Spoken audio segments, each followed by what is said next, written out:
जी का खालसा वाहिगुरू जी की फतेह।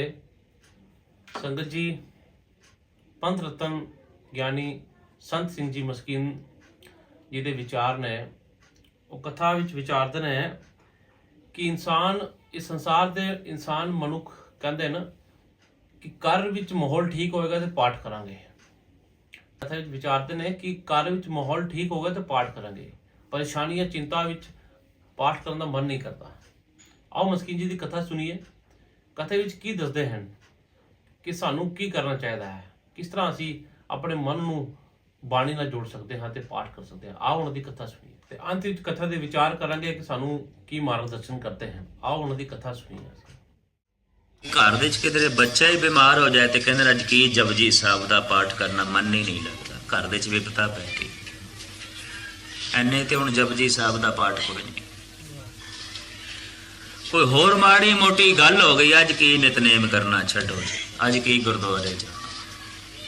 ਖਿਮਾ ਕਰਨੀ ਇਹ ਪਰਿਸਥਿਤੀ ਦੀ ਗੱਲ ਨਹੀਂ, ਮਨ ਸਥਿਤੀ ਦੀ ਗੱਲ ਹੈ, ਮਾਹੌਲ ਦੀ ਗੱਲ ਨਹੀਂ ਹੈ। ਬਈ ਮਾਹੌਲ ਠੀਕ ਹੋਵੇਗਾ ਉਦੋਂ ਨਾਮ ਜਪਾਂਗੇ। ਮਾਹੌਲ ਤੇ ਬੜੇ ਬੜੇ ਬ੍ਰਹਮ ਗਿਆਨੀਆਂ ਦਾ ਠੀਕ ਨਹੀਂ ਸੀ, ਬੜੇ ਬੜੇ ਰਹਿਬਰੀ ਤੇ ਅਵਤਾਰੀ ਪੁਰਸ਼ਾਂ ਦਾ ਠੀਕ ਨਹੀਂ ਸੀ। ਸਾਰੀ ਜ਼ਿੰਦਗੀ ਗੁਰੂ ਗੋਬਿੰਦ ਸਿੰਘ ਜੀ ਮਹਾਰਾਜ ਦੇ ਦੁਸ਼ਮਣਾਂ ਦੇ ਨਾਲ ਸੰਘਰਸ਼ ਕਰਦਿਆਂ ਹੀ ਲੰਘ ਗਈ।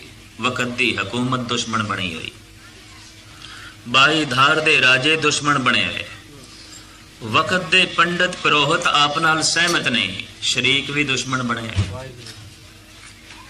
ਲੇਕਿਨ ਬਿਰਤੀ 'ਚ ਬਿਲਕੁਲ ਫਰਕ ਨਹੀਂ ਆਇਆ। ਆਨੰਦਪੁਰ ਦਾ ਕਿਲਾ ਮਸਮਾਰ ਹੋ ਗਿਆ, ਬੱਚੇ ਸ਼ਹੀਦ ਹੋ ਗਏ ਨੇ, ਪਿਤਾ ਪਹਿਲੇ ਹੀ ਸ਼ਹੀਦ ਹੋ ਗਿਆ, ਪਰਿਵਾਰ ਵਿਛੜ ਚੁੱਕਿਆ ਹੈ ਔਰ ਕੋਲ ਅੱਜ ਇੱਕ ਕੌਡੀ ਵੀ ਕੋਈ ਨਹੀਂ, 2 ਦਿਨ ਦਾ ਪ੍ਰਸ਼ਾਦਾ ਵੀ ਨਹੀਂ ਛਕਿਆ।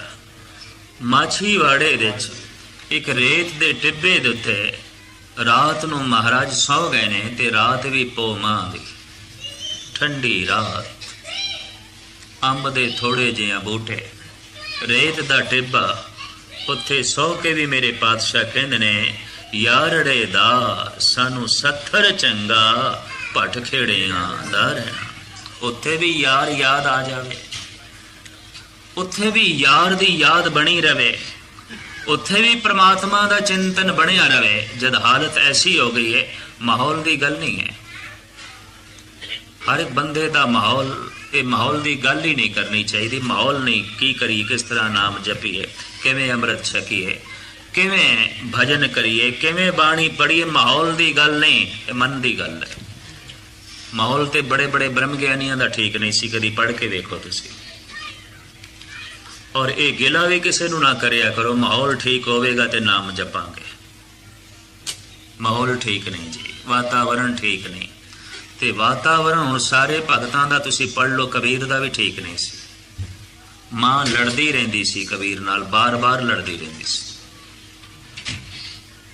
ਵੀ ਕਬੀਰ ਇਹ ਤੂੰ ਕੀ ਕੀਤਾ। ਬੱਚੇ ਨੇ ਘਰ ਦੀ ਦੇਖ ਰੇਖ ਕਰ, ਔਰ ਸਾਫ਼ ਉਹ ਕਹਿੰਦਾ ਹੈ ਮੁਸ ਮੁਸ ਰੋਵੇ ਕਬੀਰ ਕੀ ਮਾਈ, ਇਹ ਬਾਰਕ ਜੀਵੇਂ ਕੈਸੇ ਰਗਰਾਈ। ਮਾਂ ਜ਼ਾਰੋ ਜ਼ਾਰ ਰੋਂਦੀ ਹੈ ਬਈ ਤੂੰ ਤੇ ਰਾਮ ਨਾਮ ਦੀ ਧੁਨ ਦੇ ਚ ਰਹਿ ਗਿਆ, ਬੱਚੇ ਨੇ, ਪਰਿਵਾਰ ਹੈ, ਇਸ ਦੀ ਪਾਲਣਾ ਪੋਸ਼ਣਾ ਕਿਸ ਤਰ੍ਹਾਂ ਹੋਵੇਗੀ। ਛੱਡ ਇਸ ਰਾਮ ਨਾਮ ਦੀ ਧੁਨ। ਮਾਹੌਲ ਭਗਤ ਤ੍ਰਿਲੋਚਨ ਦਾ ਵੀ ਠੀਕ ਨਹੀਂ ਸੀ। ਐਨੀ ਮੈਂ ਅਰਜ਼ ਕਰਦੇ ਹਾਂ, ਤ੍ਰਿਲੋਚਨ ਦੀ ਉਮਰ ਹੋ ਗਈ ਸੀ 50 ਸਾਲ ਦੀ, ਘਰ ਦੇ ਚ ਔਲਾਦ ਨਹੀਂ ਹੋਈ, ਤੇ ਜਿਹੜੀ ਘਰ ਵਾਲੀ ਸੀ ਨਾ ਉਹ ਗੱਲ ਗੱਲ ਦੇ ਉੱਤੇ ਖਿੱਚਦੀ ਸੀ ਤੇ ਲੜਦੀ ਸੀ ਭਈ ਛੱਡ, ਇਹ ਕੀ ਭਜਨ ਕਰਦਾ ਹੈ। ਜਿਸ ਰੱਬ ਨੇ ਸਾਨੂੰ ਇੱਕ ਪੁੱਤਰ ਵੀ ਨਹੀਂ ਦਿੱਤਾ, ਉਸ ਰੱਬ ਦਾ ਨਾਂ ਲੈਣਾ, ਉਹਦੀ ਬੰਦਗੀ ਕਰਨੀ, ਇੰਜ ਕਦੀ ਕਦੀ ਰੱਬ ਨੂੰ ਗਾਲਾਂ ਵੀ ਕੱਢ ਦਿੰਦੀ ਸੀ। ਭਗਤ ਤ੍ਰਿਲੋਚਨ ਨੂੰ ਕਹਿਣਾ ਪਿਆ ਸ਼ਬਦ ਗੁਰੂ ਗ੍ਰੰਥ ਸਾਹਿਬ ਦੇ ਚ, ਨਾਰਾਇਣ ਨਿੰਦਸ ਕਾਏ ਭੂਲੀ ਗਵਾਰੀ, ਦੁਖ ਰਤ ਸੁਖ ਰਤ ਥਾਰੋ ਕਰਮਰੀ। ਐ ਗਵਾਰ ਇਸਤਰੀ ਨਾਰਾਇਣ ਦੀ ਨਿੰਦਾ ਕਿਉਂ ਕਰਦੀ ਹੈ, ਪਰਮਾਤਮਾ ਤੇ ਤਾਂ ਕਿਉਂ ਲਾਉਂਦੀ ਹੈ, ਦੁੱਖ ਤੇ ਸੁਖ ਤੇਰੇ ਕਰਮਾਂ ਦਾ ਫਲ, ਕਿਹੜੇ ਚੱਕਰਾਂ ਚ ਪਈ। ਔਰ ਘਰ ਵਾਲੀ ਚੂੰਕਿ ਬਹੁਤ ਸਿਆਣੀ ਹੈ, ਰੋਜ਼ ਦੇ ਮਾਹੌਲ ਵਿੱਚ ਰਹਿ ਕੇ ਤਰਕ ਸੁਣ ਸੁਣ ਕੇ ਆਖਦੀ ਹੈ ਜੇ ਮੇਰੇ ਕਰਮਾਂ ਦਾ ਹੀ ਫਲ ਹੈ ਤੇ ਜੇ ਰੱਬ ਦਾ ਨਾਂ ਲੈਂਦਿਆਂ ਹੀ ਕਰਮ ਨਹੀਂ ਮਿਟਦੇ ਤੇ ਇਸ ਤਰ੍ਹਾਂ ਦੇ ਰੱਬ ਦੀ ਬੰਦਗੀ ਕਰਨ ਦੀ ਲੋੜ ਕੀ ਹੈ? ਇਸ ਤਰ੍ਹਾਂ ਦਾ ਭਜਨ ਕਰਨ ਦੀ ਲੋੜ ਕੀ ਹੈ ਜੇ ਕਰਮ ਮਿਟਦੇ ਹੀ ਕੋਈ ਨਹੀਂ? ਇਸ ਤਰ੍ਹਾਂ ਦਾ ਗਿਲਾ ਵੈਸੇ ਸਦਨੇ ਨੇ ਵੀ ਕੀਤਾ। ਤਾਉ ਗੁਣ ਕਹਾ ਜਗਤ ਗੁਰਾ ਜੋ ਕਰਮ ਨ ਨਾਸੇ। ਹੇ ਜਗਤ ਗੁਰੂ, ਫਿਰ ਤੇਰੇ ਵਿੱਚ ਗੁਣ ਕੀ ਹੈ ਕਿ ਬੰਦਗੀ ਕਰਦਿਆਂ ਹੋਇਆ ਮੇਰੇ ਕਰਮ ਨਾ ਮਿਟਣ? ਫਿਰ ਤੇਰੇ 'ਚ ਗੁਣ ਕੀ ਹੈ? ਤੇ ਜੇ ਮੈਂ ਕਰਮਾਂ ਦੀ ਮਾਰ ਸਹਾਰਾ ਤੇਰੀ ਬੰਦਗੀ ਕਰਦਿਆਂ ਆਇਆ ਫਿਰ ਤੇ ਤੇਰੇ 'ਚ ਕੋਈ ਗੁਣ ਨਾ ਆਇਆ। ਤਾਉ ਗੁਣ ਕਹਾ ਜਗਤ ਗੁਰਾ ਜੋ ਕਰਮ ਨ ਨਾਸੇ। ਸਿੰਘ ਸਰਨ ਕਤ ਜਾਈਏ ਜੋ ਜੰਪੁਗ ਗਰਾਸੇ। ਸਦਨਾ ਜੀ ਕਹਿੰਦੇ ਨੇ ਮੈਂ ਸ਼ੇਰ ਦੀ ਸ਼ਰਨ ਦੇ 'ਚ ਚਲਾ ਜਾਵਾਂ ਤੇ ਸ਼ੇਰ ਦੇ ਹੁੰਦਿਆਂ ਹੋਇਆ ਮੈਨੂੰ ਗਿੱਦੜ ਖਾ ਜਾਏ। ਸਦਨਾ ਕਹਿੰਦਾ ਹੈ ਪ੍ਰਮਾਤਮਾ ਮੈਂ ਤੇਰੀ ਸ਼ਰਨ ਵਿੱਚ ਜਾਵਾਂ ਤੇ ਤੇਰੀ ਸ਼ਰਨ ਦੇ 'ਚ ਹੀ ਮੇਰੇ ਦੇ ਕਰਮਾਂ ਦੀ ਮਾਰ ਪੈ ਜਾਏ, ਮੈਨੂੰ ਗਿੱਦੜ ਖਾ ਜਾਏ। ਤੇਰੇ ਕੋਲ ਆਉਣ ਦਾ ਮਤਲਬ ਕੀ ਹੋਇਆ? ਅਗਾਂਹ ਚਲ ਕੇ ਸਦਨਾ ਕਹਿੰਦਾ ਏਕ ਬੂੰਦ ਜਲ ਕਾਰਨੇ ਚਾਤ੍ਰਿਕ ਦੁਖ ਪਾਵੇ। ਪ੍ਰਾਨ ਗਏ ਸਾਗਰ ਮਿਲੇ ਫੁਨ ਕਾਮ ਨਾ ਆਵੇ। ਮੈਂ ਇੱਕ ਬੂੰਦ ਵਾਸਤੇ ਪਿਆਸਾ ਤੜਪ ਤੜਪ ਕੇ ਮਰ ਜਾਵਾਂ ਤੇ ਜਦ ਮਰ ਜਾਵਾਂ ਤੇ ਤੂੰ ਬਹੁਤ ਵੱਡਾ ਸਾਗਰ ਵੀ ਮੈਨੂੰ ਦੇ ਦੇ ਤੇ ਕੀ ਕਰਾਂ ਮੈਂ ਉਸ? ਪ੍ਰਾਨ ਜੋ ਥਾਕੇ ਥਿਰ ਨਹੀਂ ਕੈਸੇ ਬਿਰਮਾਉ। ਬੂੜ ਮੋਏ ਨੌਕਾ ਮਿਲੇ ਕੌਕਾਏ ਚੜਾਉ। ਮੈਂ ਡੁੱਬ ਮਰਾਂ ਤੇ ਫਿਰ ਤੂੰ ਬੇੜੀ ਦੇਵੇਂ, ਕਿਹੜੇ ਕੰਮ ਦੀ? ਨਹੀਂ, ਮੈਨੂੰ ਹੁਣੇ ਹੀ ਆਨੰਦ ਦੇ, ਮੈਨੂੰ ਹੁਣੇ ਹੀ ਰਸ ਦੇ। तो भगत लोचन ने गल स्पष्ट कर देती है। पूर्व लो कृत कर्म ने मिटेरी घर गैण तांचे मो जापी अले राम चे नाम। कर्म ते मिटदे ने, ओते सिलसिला चलदा ही रहिंदा। मैं राम दा नाम इस वास्ते जपदा कि सुरत इन्हां कर्मां दी मार तो उच्ची हो जाए। दुख ते आएगा महसूस नहीं होगा। मींह पैंदा ते सारे घरां च पैंदा, ਧੁੱਪ ਨਿਕਲਦੀ ਤੇ ਸਾਰੇ ਘਰਾਂ 'ਚ ਜਾਂਦੀ ਹੈ। ਕੜਕਦੀ ਹੋਈ ਲੂ ਜਦ ਚੱਲਦੀ ਅਰਬ ਦੇ ਵਿੱਚ ਤੇ ਸਾਰਿਆਂ ਨੂੰ ਲੱਗਦੀ ਹੈ। ਉਹ ਲੂ ਲਿਹਾਜ਼ ਨਹੀਂ ਕਰਦੀ ਹੈ ਬ੍ਰਹਮ ਗਿਆਨੀ ਹੈ ਸਨ ਤੇ ਚਲੋ ਇਹਨੂੰ ਨਾ ਲੱਗੀਏ, ਬਾਕੀਆਂ ਨੂੰ ਨਹੀਂ, ਸਭ ਨੂੰ ਲੱਗਦੀ ਹੈ। ਪਰ ਫਰਕ ਸਿਰਫ ਇਤਨਾ ਹੈ ਕਿਸੇ ਨੇ ਆਪਣੀ ਮਨ ਦੀ ਹਾਲਤ ਐਸੀ ਬਣਾ ਦਿੱਤੀ ਹੈ ਕਿ ਉਹਨੂੰ ਦੁੱਖ ਮਹਿਸੂਸ ਨਹੀਂ ਹੁੰਦਾ। ਸੁਰਤ ਉੱਚੀ ਹੋ ਗਈ, ਬਹੁਤ ਉੱਚੀ ਹੋ ਗਈ। ਹੁਣ ਦੁੱਖ ਪੈਰਾਂ ਦੇ ਥੱਲੋਂ ਲੰਘ ਜਾਂਦਾ। ਇਸ ਵਾਸਤੇ ਤਿਰਲੋਚਨ ਜੀ ਕਹਿੰਦੇ ਨੇ ਪੂਰਬ ਲੋਕ੍ਰਿਤ ਕਰਮ ਨਹੀਂ ਮਿਟੇਰੀ। ਇਹ ਤੇ ਨਹੀਂ ਮਿਟਣਾ, ਇਹ ਤੇ ਭੋਗਣਾ ਪੈਣਾ। ਤਾਂ ਚੇ ਮੋ ਜਾਪੀਏ ਲੈ ਰਾਮ ਚੇ ਨਾਮ। ਮੈਂ ਰਾਮ ਦਾ ਨਾਮ ਇਸ ਵਾਸਤੇ ਜਪਦਾ ਕਿ ਇਸ ਦੁੱਖ ਤੋਂ ਸੁਰਤ ਉੱਚੀ ਉੱਠ ਜਾਏ, ਦੁੱਖ ਥੱਲੇ ਰਹਿ ਜਾਏ, ਮੈਂ ਉੱਪਰ ਹੋ ਜਾਵਾਂ। ਤੇ ਜਿਹੜਾ ਥੱਲੇ ਹੀ ਰਹਿ ਗਿਆ ਉਹਦੀ ਤੇ ਹਾਰ ਹੋ ਗਈ। ਉਹਨੇ ਫਿਰ ਕੀ ਕਰਨਾ ਜਿਹੜਾ ਕਦਮਾਂ ਦੇ ਥੱਲੇ ਹੋ ਗਿਆ, ਪੈਰਾਂ ਦੇ ਥੱਲੇ ਹੋ ਗਿਆ। ਬਹੁਤ ਇਹ ਕੀਮਤੀ ਬਚਨ ਹੈ। ਮੈਂ ਇਤਨੀ ਅਰਜ਼ ਕਰਾਂ, ਮਾਹੌਲ ਨੂੰ ਲਾਓਗੇ, ਪਰਿਸਥਿਤੀ ਨੂੰ ਲਾਓਗੇ, ਬੜੇ ਬੜੇ ਭਗਤਾਂ ਦੀ ਠੀਕ ਨਹੀਂ ਸੀ, ਤੁਸੀਂ ਪੜ੍ਹ ਕੇ ਵੇਖ ਲਓ। ਲੇਕਿਨ ਉਸ ਮਾਹੌਲ ਦੇ ਵਿੱਚ ਵੀ ਉਹ ਸਮਾਧੀ ਵਿੱਚ ਰਹੇ ਨੇ, ਜੁੜੇ ਹੋਏ ਰਹੇ ਨੇ, ਆਨੰਦ ਦੇ ਵਿੱਚ ਰਹੇ ਨੇ। ਤਾਂ ਇਤਨੀ ਗੱਲ ਸਪਸ਼ਟ ਹੋ ਗਈ, ਗੱਲ ਮਨ ਸਥਿਤੀ ਦੀ ਹੈ, ਗੱਲ ਪਰਿਸਥਿਤੀ ਦੀ ਨਹੀਂ। बड़े बड़े राजनीतिक मैंने मिलते हैं, कहते हैं ज्ञानी जी की करिए, वक्त ही कोई नहीं, इधर भजना उधर भजना। माहौल ही ऐसा है, किवें नाम जपीए। ये सब बहाने ने, मैं नहीं अर्ज कर रहा, सब बहाने। और इस तरह के बहाने मनुख ने लभ लैने। कारण जन्म दर जन्म मनुख दुख दे च जीविया ते हुण इतना निराश हो गया है, ये समझदा कोई आनंद है नहीं, सुख है नहीं, एवं गल। तो दुख दे जीवन की आदत बन गई, कलेश दे जीवन की आदत बन गई। और मैं इतनी अर्ज कर दिया, दुख ही संसार है। गुरु नानक नूं कहना पिया, नानक दुखिया सब संसार। सारे का सारा जिहड़ा संसार है, इस दे विच जिहड़ा जीवेगा वो दुखी है। संसार दुख है। ਨਿਰੰਕਾਰ ਸੁਖ ਹੈ। ਸੰਸਾਰ ਕਲੇਸ਼ ਹੈ, ਨਿਰੰਕਾਰ ਆਨੰਦ ਹੈ। ਇਸ ਵਾਸਤੇ ਆਨੰਦ ਪ੍ਰਮਾਤਮਾ ਦੇ ਨਾਲ ਜੁੜਿਆ ਹੋਇਆ ਹੈ। ਪ੍ਰਮਾਤਮਾ ਦਾ ਮਿਲਣਾ ਆਨੰਦ ਦਾ ਮਿਲਣਾ ਹੈ, ਆਨੰਦ ਦਾ ਮਿਲਣਾ परमात्मा का मिलना है, सूरज का मिलना रोशनी का मिलना है, रोशनी का मिलना सूरज का मिलना। आनंद भया मेरी माँ है, सतगुरु मैं पाए। आनंद किवें होया? जद सतगुरु मिले, परमात्मा मिले, अकाल पुरख मिले, गुरु मिले। आनंद का मिलना गुरु का मिलना है, गुरु का मिलना आनंद का मिलना है। ਹੁਣ ਇਹ ਸਾਡੀ ਮੰਜ਼ਿਲ ਹੈ, ਇਹ ਸਾਡੀ ਚਾਹਤ ਹੈ, ਇੱਥੇ ਤੱਕ ਅਸੀਂ ਪਹੁੰਚਣਾ ਹੈ, ਆਨੰਦ ਤੱਕ। ਆਨੰਦ ਸਾਡੀ ਮੰਗ ਹੈ, ਆਨੰਦ ਸਾਡੀ ਲੋੜ ਹੈ। ਮੈਂ ਫਿਰ ਅਰਜ਼ ਕਰਾਂ, ਮਨੁੱਖ ਭੁੱਲ ਕੇ ਵੀ ਦੁੱਖ ਨਹੀਂ ਮੰਗਦਾ। ਮਨੁੱਖ ਦੀ ਚਾਹਤ ਨਹੀਂ ਹੈ, ਸੁਪਨੇ 'ਚ ਵੀ ਨਹੀਂ ਮੰਗਦਾ, ਲੇਕਿਨ ਹੈ ਦੁੱਖ ਦੇ 'ਚ। ਮਨੁੱਖ ਕਿਧਰੇ ਆਨੰਦ ਨੂੰ ਭੁੱਲ ਨਾ ਜਾਏ, ਇਹ ਗੱਲ ਬਾਰ-ਬਾਰ ਚੇਤੇ ਕਰਾਈ ਜਾਂਦੀ ਹੈ।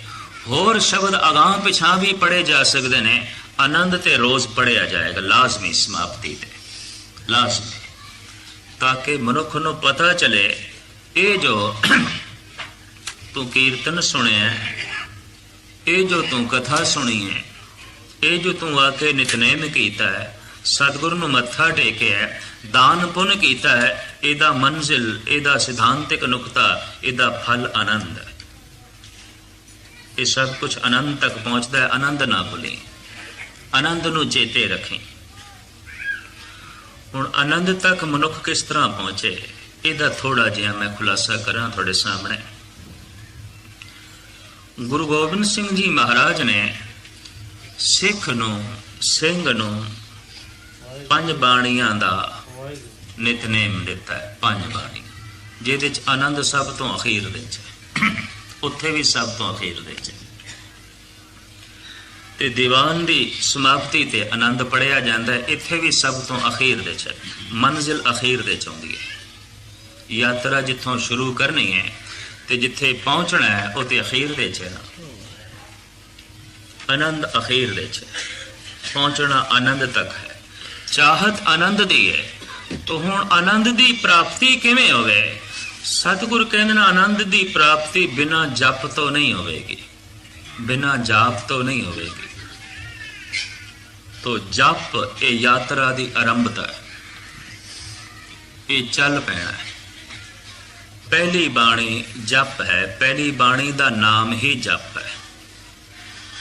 ਗੁਰੂ ਗ੍ਰੰਥ ਸਾਹਿਬ ਦੇ ਜਿਤਨੀਆਂ ਬਾਣੀਆਂ ਨੇ ਸਭ ਦੇ ਨਾਮ ਨੇ। ਜਪ ਹੈ, ਸੁਖਮਨੀ ਸਾਹਿਬ ਹੈ, 12 ਮਾਹ ਹੈ, ਚੌਬਲੇ ਹੈ, ਗਾਥਾ ਹੈ, ਪੁਨੇ ਛੰਦ ਨੇ, ਪਾਠਾਂ ਦੇ ਸਵਈਏ ਇਤਿਆਦਿਕ ਨੇ, ਸਭ ਕੁਝ ਦੇ ਨਾਮ ਨੇ। ਪਹਿਲੀ ਬਾਣੀ ਦਾ ਨਾਂ ਜਪ ਹੈ। ਗੁਰੂ ਨਾਨਕ ਦੇਵ ਜੀ ਮਹਾਰਾਜ ਨੇ ਆਪਣੀ ਪਹਿਲੀ ਬਾਣੀ, ਉਹਦਾ ਨਾਂ ਜਪ ਰੱਖਿਆ। ਇੱਥੋਂ ਸਿਆਣੇ ਅਨੁਭਵੀ ਪੁਰਸ਼ ਕਹਿੰਦੇ ਨੇ ਗੁਰਮਤ ਜਪ ਤੇ ਖੜੀ ਹੈ। ਗੁਰਮਤ ਸ਼ੁਰੂ ਹੋਵੇਗੀ ਜਪ ਤੋਂ, ਔਰ ਮਨੁੱਖ ਜਪ ਨਾ ਕਰੇ ਤੇ ਬਾਕੀ ਸਭ ਕੁਝ ਕਰੇ, ਗੁਰਦੁਆਰੇ ਵੀ ਆਵੇ, ਸੇਵਾ ਵੀ ਕਰੇ, ਸਭ ਕੁਝ ਕਰੇ, ਜਪ ਨਾ ਕਰੇ, ਰਹਿ ਜਾਏਗਾ। ਮੁਸ਼ਕਿਲ ਹੈ ਆਨੰਦ ਤੱਕ ਪਹੁੰਚੇ, ਗੱਲ ਨਹੀਂ ਬਣੇਗੀ। ਜਪ ਲਾਜ਼ਮੀ। ਇੱਕ ਓਂਕਾਰ ਤੋਂ ਲੈ ਕੇ ਗੁਰਪ੍ਰਸਾਦ ਤੱਕ ਇਹ ਮੂਲ ਮੰਤਰ ਹੈ। ਤੇ ਮੈਂ ਖੁੱਲੀ ਗੱਲ ਕਰਦੇ ਹਾਂ, ਇਸ ਦਾ ਕੋਈ ਜਪਜੀ ਸਾਹਿਬ ਨਾਲ ਤਾਲੁਕ ਨਹੀਂ ਹੈ, ਇਹ ਮੈਂ ਅਰਜ਼ ਕਰਦੇ ਹਾਂ।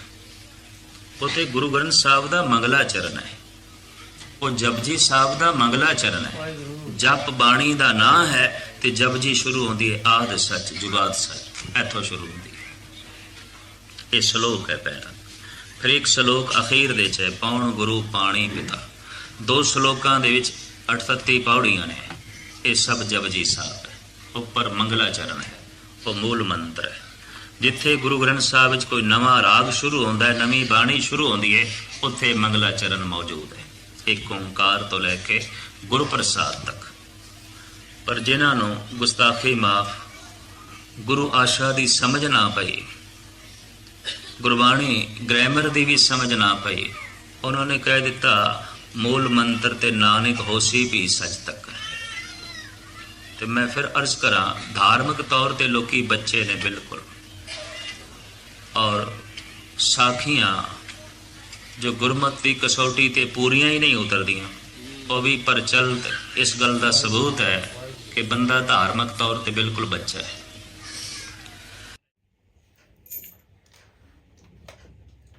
संगत जी, मस्कीन जी कथा भी समझाते ने कि संगत माहौल ठीक नहीं है कि बानी किस तरह पढ़ीए, घर का माहौल ठीक नहीं है तो बानी किस तरह जपीए, किस तरह पढ़ीए। ये गल माहौल की नहीं, ये गल तुहाडे मन की है। इस संसार दे विच ते हर कोई इंसान किसी को भी पूछा जाए तो वह कहना मैं दुखी हाँ, मेरे घर विच कलेश है, मेरा घर विच सुख नहीं है। माहौल तो किसी का भी ठीक नहीं है घर विच। सानू माहौल नहीं, सानू मन करके बानी पढ़नी पैनी है। ये गल मन दी है। मस्कीन जी विचारते हैं कि गल ये सारी मन दी है।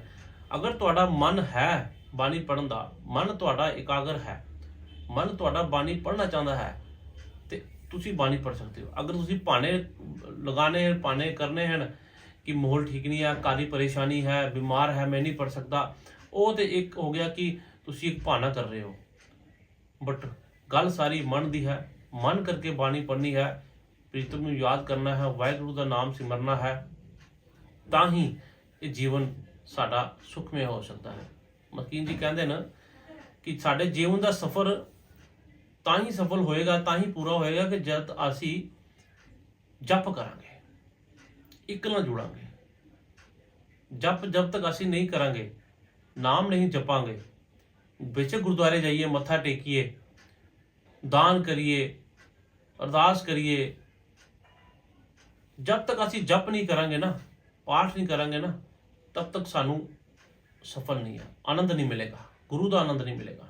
जो आनंद साहिब का पाठ है, मस्कीन जी विचारते हैं, आनंद साहिब का पाठ हर भोग के बाद, हर पाठ के एंड से क्यों बोला जाता है? क्योंकि आनंद बाणी का आनंद है।